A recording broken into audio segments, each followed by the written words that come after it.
अधिकार के लिए इकट्ठा होंगे, संगठित होंगे, संगठन बनाएंगे। अगर आप आम छात्रों के बीच में जाएंगे, आम लोगों के बीच में जाके समाज बदलने का, एकता का, समानता का लड़ाई लड़ेंगे, तब आपको डिक्लेयर कर दिया जाएगा कि आपका पाकिस्तान से नाता रिश्ता है, आपका यहाँ से नाता रिश्ता, आपका वहां से नाता रिश्ता है। और इसका कारण ये है क्योंकि शायद हजारों सालों बाद इन लोगों को लग रहा है कि मनुस्मृति का सरकार आया है।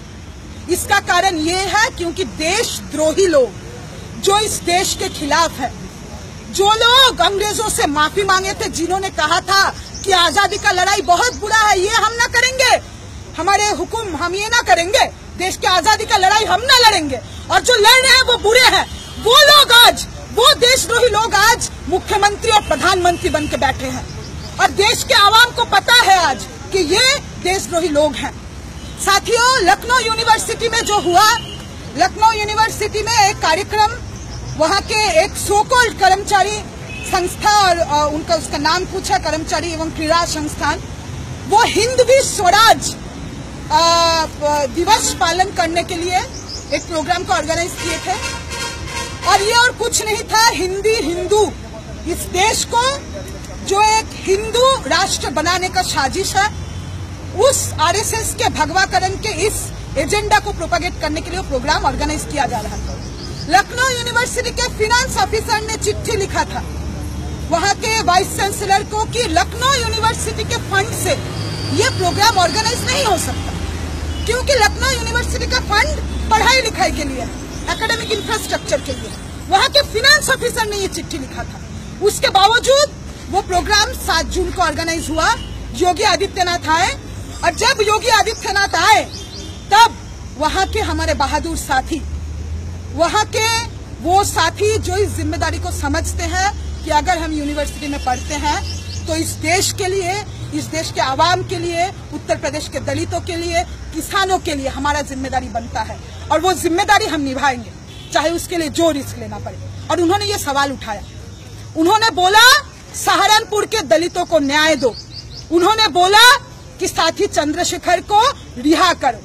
अब कोई बता दे सहारनपुर के दलितों को न्याय दो, ये बात सुन के योगी जी चिढ़ते क्यों हैं?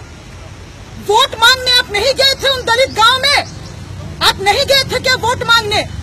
दलितों को न्याय दो ये कहने भर पे इलाहाबाद, कानपुर, बनारस, लखनऊ, जगह जगह छात्रों को उठाया क्यों जा रहा है?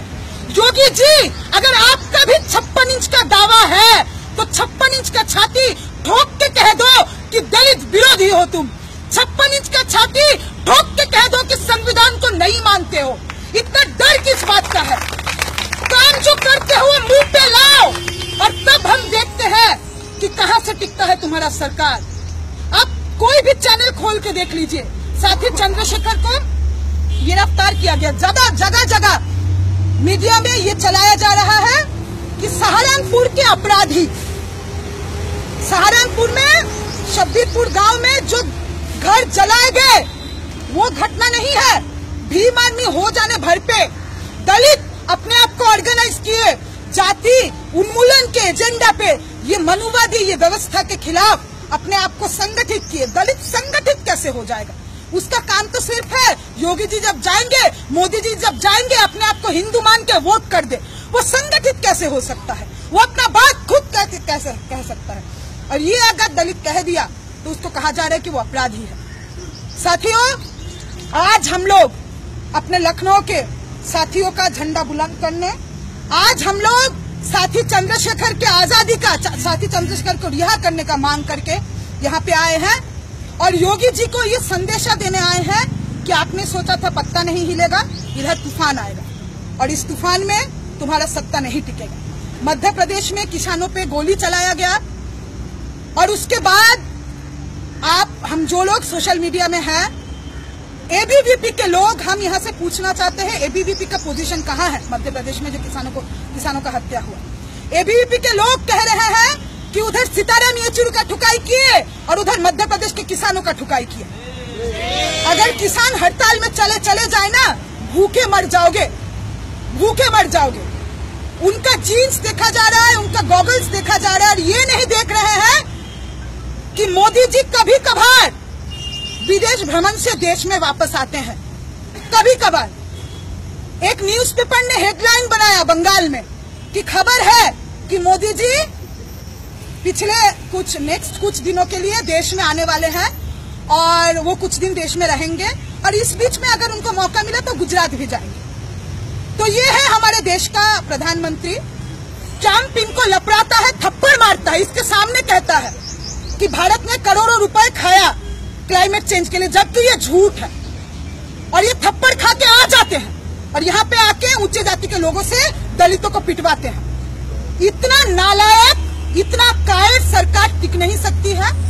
और हम आज ये बोलने आए हैं कि ये तूफान आएगा और ये तूफान वंचितों का, शोषितों का, किसानों का ये तूफान तुमको ले डूबेगी, ये तुम देखते रहना। साथियों, जब तक लखनऊ के साथियों का रिहा नहीं होता है, जब तक चंद्रशेखर आजाद को रिहा नहीं किया जाता है, ये कैंपेन, ये